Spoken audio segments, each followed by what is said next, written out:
ለደህንነታችሁ ዋስትና እንሰጣለን ግቡ።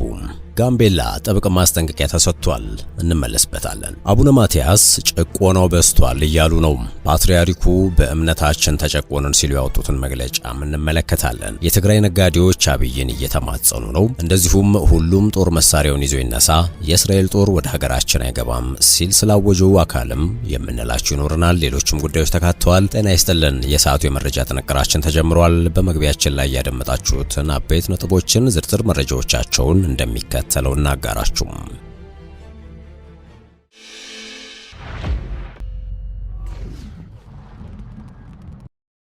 ወደ ቀዳሚ ጉዳያችን እናምራችሁ።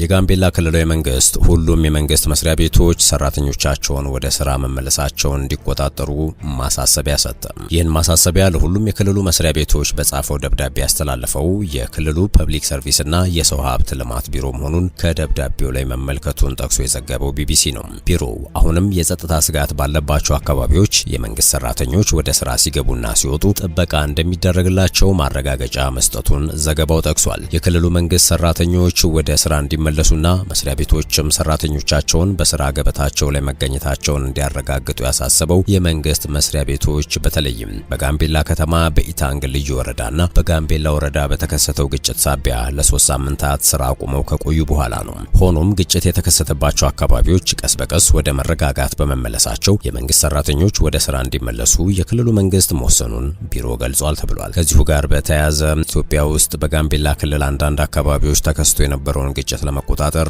ግጭቱ በተከሰተባቸው ቦታዎች ከተጣለው የሰዓት እላፊ ገደብ በተጨማሪ የተለያዩ የማህበረሰብ ክፍሎችን ያሳተፈ ውይይት እየተካሄደ እንደሚገኝ የክልሉ መንግስት አመልክቷል። አቶ ኦዶል አጉዋ በጋምቤላ ከተማ የሀገር ሽማግሌ ናቸው።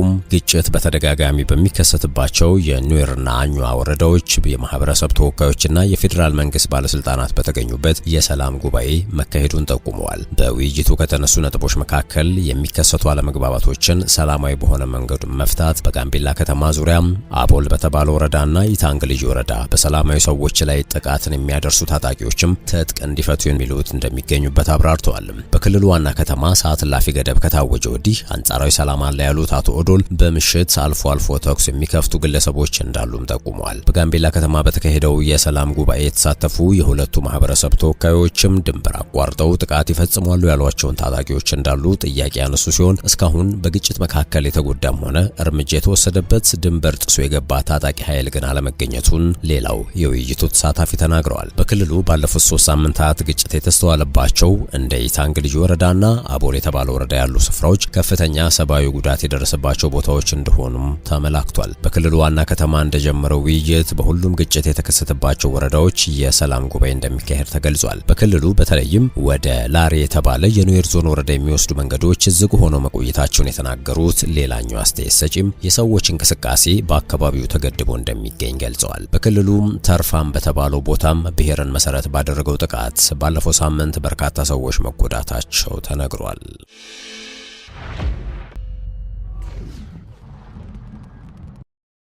ጥንቅራችን እንደቀጠለ ነው።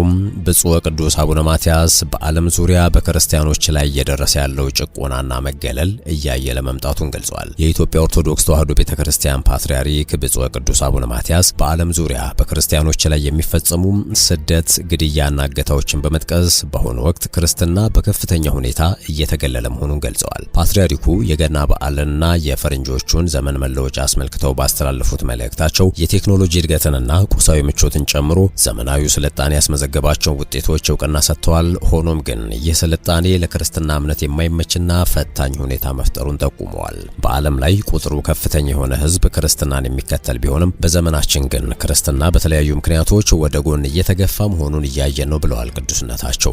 ብፁዕ ቅዱስ አቡነ ማትያስ በክርስቲያኖች ላይ እየተፈጸመ ስላለው ስቃይ፣ እገታና ግድያ ያላቸውን ጥልቅ ስጋት ገልጸዋል። እነዚህ ድርጊቶች ስልጣኔ አከብራቸዋለሁ ከሚላቸው የሥነ ምግባር እሴቶች ጋር የሚቃረኑ መሆናቸውንም አስረድተዋል። አያይዘውም አውቀውም ይሁን ሳያውቁ ክርስትናን ለማዳከም የሚሰሩ አካላት ከክፉ ድርጊታቸው እንዲታቀቡ አሳስበዋል። ፓትርያርኩ በመልእክታቸው ዓለም አቀፍ ተቋማትና የሚመለከታቸው አካላት የሃይማኖት ነጻነትን ለመጠበቅ ተግባራዊ እርምጃዎችን እንዲወስዱ ጥሪ አቅርበዋል። እምነትን የመከተል መብት ሊከበርና ሊጠበቅ የሚገባው ሰብአዊ መብት መሆኑንም አጽንኦት ሰጥተው ገልጸዋል። የትግራይ የንግድ ማህበረሰብ የዕዳ ስረዛ እንዲደረግለትና የንብረት ጨረታዎች እንዲታገዱ ጠይቀዋል። በሽረ እንዳስላሴ የሚገኙ የንግድ ማህበረሰብ ተወካዮች ከክልሉ ጊዜያዊ አስተዳደር ፕሬዝዳንት ሌተናንት ጄኔራል ታደሰ ወረደ ጋር ከመከሩ በኋላ የዕዳ ስረዛንና የንብረት ጨረታዎች መታገድን ጨምሮ አስቸኳይ እርምጃዎች እንዲወሰዱ ጠይቀዋል። ጥያቄው የቀረበው የክልሉ ኢኮኖሚን ለማገገም በሚታገልበት በዚህ ወቅት ነው። በምክክሩ ወቅት ነጋዴዎቹ እየጨመረ በመጣው የባንክ ዕዳና ንብረታቸውን የማጣት ዕድል ምክንያት ከፍተኛ ስጋት እንዳላቸው ገልጸዋል። ብዙዎቹ ነጋዴዎች ባንኮች የተጠራቀመውን ብድር ለማስመለስ ንብረቶቻቸውን በጨረታ እንዲሸጡ ጫና እያደረገባቸው መሆኑን የተናገሩ ሲሆን ቁጥራቸው እየበዛ የመጣ የንግድ ተቋማትም የመፈራረስ አደጋ ተደቅኖባቸዋል ሲሉ አስጠንቅቀዋል። ሌተናንት ጄኔራል ታደሰ ወረደ የሁኔታውን አሳሳቢነት አምነው የተቀበሉ ሲሆን ጊዜያዊ አስተዳደሩ ችግሩን ለመፍታት በትኩረት እየሰራ መሆኑን አጽንኦት ሰጥተው ተናግረዋል። አክለውም የንግድ ማህበረሰቡ ለተጫነው ከፍተኛ የዕዳ ሸክም መፍትሄ እስኪገኝ ድረስ ውይይቱ እንደሚቀጥል ለተሳታፊዎቹ አረጋግጠዋል። አስተዳደሩ ጦርነቱና እሱን ተከትሎ የመጣው አለመረጋጋት በትግራይ የንግድ ዘርፍ ላይ ያሳደረውን ተጽዕኖ ይረዳል ያሉት ፕሬዝዳንቱ ተጨማሪ የኢኮኖሚ ውድቀትን ለመከላከልም የተቀናጀ እርምጃ መውሰድ እንደሚያስፈልግ እናምናለን ሲሉ ገልጸዋል። የንግድ ተወካዮቹ የክልሉ ኢኮኖሚ እስኪረጋጋ ድረስ የዕዳ እፎይታ እርምጃዎች እንዲወሰዱ፣ እንደ ንብረት ጨረታ ያሉ አስገዳጅ እርምጃዎች እንዲታገዱና አስቸኳይ ጣልቃ ገብነቶች እንዲደረጉ ጠይቀዋል። የመረጃ ጥንቅራችን እንደቀጠለ ነው።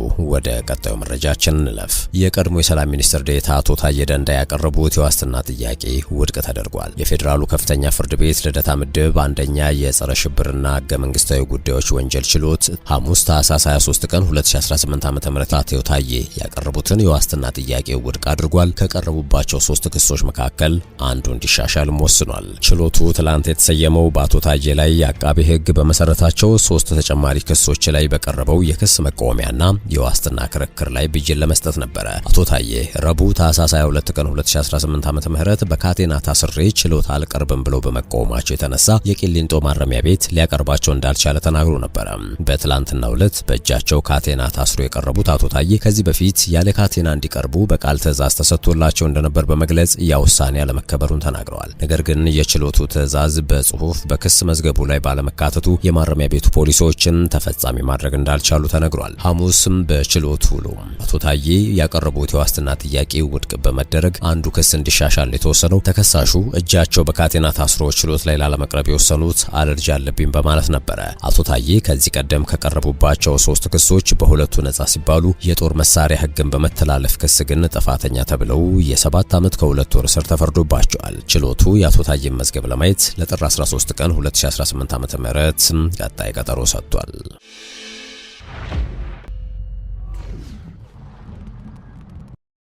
ሁሉም ጦር መሳሪያውን ይዞ ይነሳ፣ የእስራኤል ጦር ወደ ሀገራችን አይገባም።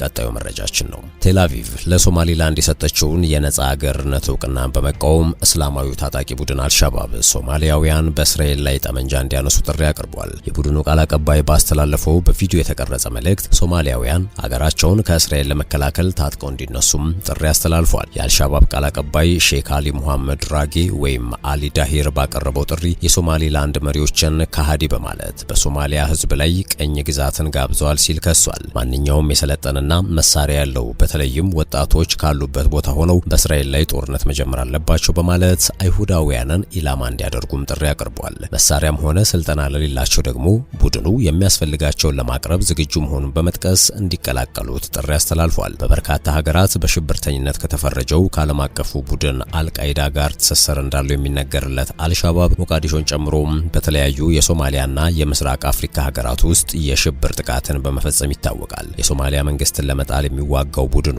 ከሀገሩ መንግስት ባሻገር አሜሪካንን ጨምሮ በአጎራባች ሀገራት የሽብር ቡድን ተብሎ እየታደነ ያለ ነው። እስራኤል የሰጠችውን እውቅና የተቃወመው አልሻባብ ቃል አቀባዩ የሶማሊላንድ ህዝብ እስራኤል የሰጠችውን እውቅና እንዲቃወም ጥሪ አቅርቧል። ነገር ግን ከ30 ዓመታት በላይ ከሶማሊያ መንግስት ራሷን ነጥላ ነጻ ሀገርነቷን ላወጀችው ሶማሊላንድ እስራኤል ባለፈው ሳምንት የሉዓላዊ ሀገርነት እውቅናን መስጠቷን ተከትሎ በሃርጌሳ በርካታ ህዝብ በአደባባይ በመውጣት ደስታውን ሲገልጽ ነበረ። በሌላ በኩል ደግሞ የሶማሊያ ማዕከላዊ መንግስት እውቅናውን አጥብቆ በመቃወም ጉዳዩን ወደ ተባበሩት መንግስታት የጸጥታው ምክር ቤት መውሰዱ ይታወቃል። እንዲሁም ሶማሊያውያን በተለያዩ የሀገሪቱ ክፍሎች ውስጥ ባካሄዷቸው ሰልፎች የሶማሊላንድን የሀገርነት እውቅና ተቃውመውታል። የኢራኑ ፕሬዝዳንት ፔዜሽኪያን በኑሮ ውድነት የተነሳ የተቀሰቀሰውን ተቃውሞ ተከትሎ ህዝቡ አንድ እንዲሆን ጠየቁ። የኢራን ፕሬዝዳንት ማሱድ ፔዜሽኪያን ከቴህራን ጠላቶች ጋር ባለመተባበር ዜጎች በኢኮኖሚያዊ ጫና ወቅት አንድነት እንዲኖራቸው ተማጽነዋል። በከፍተኛ የኑሮ ውድነት የተነሳ ተቃውሞዎች በመላ ሀገሪቱ ተሰራጭተዋል። በምዕራባዊው የሎሬስታን ግዛት ውስጥ ቢያንስ አንድ የፖሊስ መኮንን ተገድሏል። ፔዜሽኪያን በደቡብ ፋርስ ግዛት የጸጥታ ኃይሎች በአካባቢው በሚገኝ የአካባቢ መስተዳደር ህንጻ ውስጥ ለመግባት በሞከሩ ተቃዋሚዎች ላይ ተኩስ መክፈታቸውን ተከትሎ የአንድነት ጥሪውን አቅርበዋል። በቴህራን የሚገኙ ባለሱቆች ወደ ጎዳና ከወጡ በኋላ የተፈጠረው አለመረጋጋት የኢራን ገንዘብ ከዩናይትድ ስቴትስ ዶላር ጋር ያለው ዋጋ መዳከምን ተከትሎ ነው። በተጨማሪም ከፍተኛ የዋጋ ግሽበትና የኑሮ ውድነት እያሻቀበ ባለበት ወቅት ኢኮኖሚያዊውን ችግር አባብሶታል። በቴህራን በተካሄደው የንግድ ፎረም ላይ ፕሬዝዳንት ፔዜሽኪያን እንደተናገሩት ለሁከቱ መንስኤ የውጭ ጣልቃ ገብነት ነው ብለዋል። የሀገሪቱ ጠላቶች በሚያሳዝን ሁኔታ በኢራን ውስጣዊና ውጫዊ ጫናዎች በሚያደርጉበት ሁኔታ ላይ ነን፣ ሀገሪቱ ሙሉ ጦርነት ውስጥ ገብታለች ብለዋል። የሀገሪቱ ፕሬዝዳንት የአንድነትም ጥሪ አቅርበዋል። በአሁኑ ወቅት የኢራን ጠላት በኢኮኖሚ ጫና እኛን ለማፈራረስ ትኩረት አድርጓልም ሲሉ አክለዋል። አንድን ህዝብ በቦምብ በተዋጊ ጀቶች ወይም በሚሳኤሎች ማሸነፍ አይችሉም። እናም በሌላ መንገድ ሊያዳክሙን እየሞከሩ ነው። ተባብረን በጋራ ለመስራት ቁርጠኞች ከሆነን ኢራንን ለማንበርከክ የማይቻል ነገር ነው ሲሉም አክለዋል። የተከበራችሁ ቤተሰቦቻችን ለአሁኑ የያዝነው የመረጃ ጥንቅራችን ያደመጣችሁትን ይመስል ነበር። ስለተከታተላችሁን ከልብ አመሰገንን። በያላችሁበት ሰናይ ጊዜ።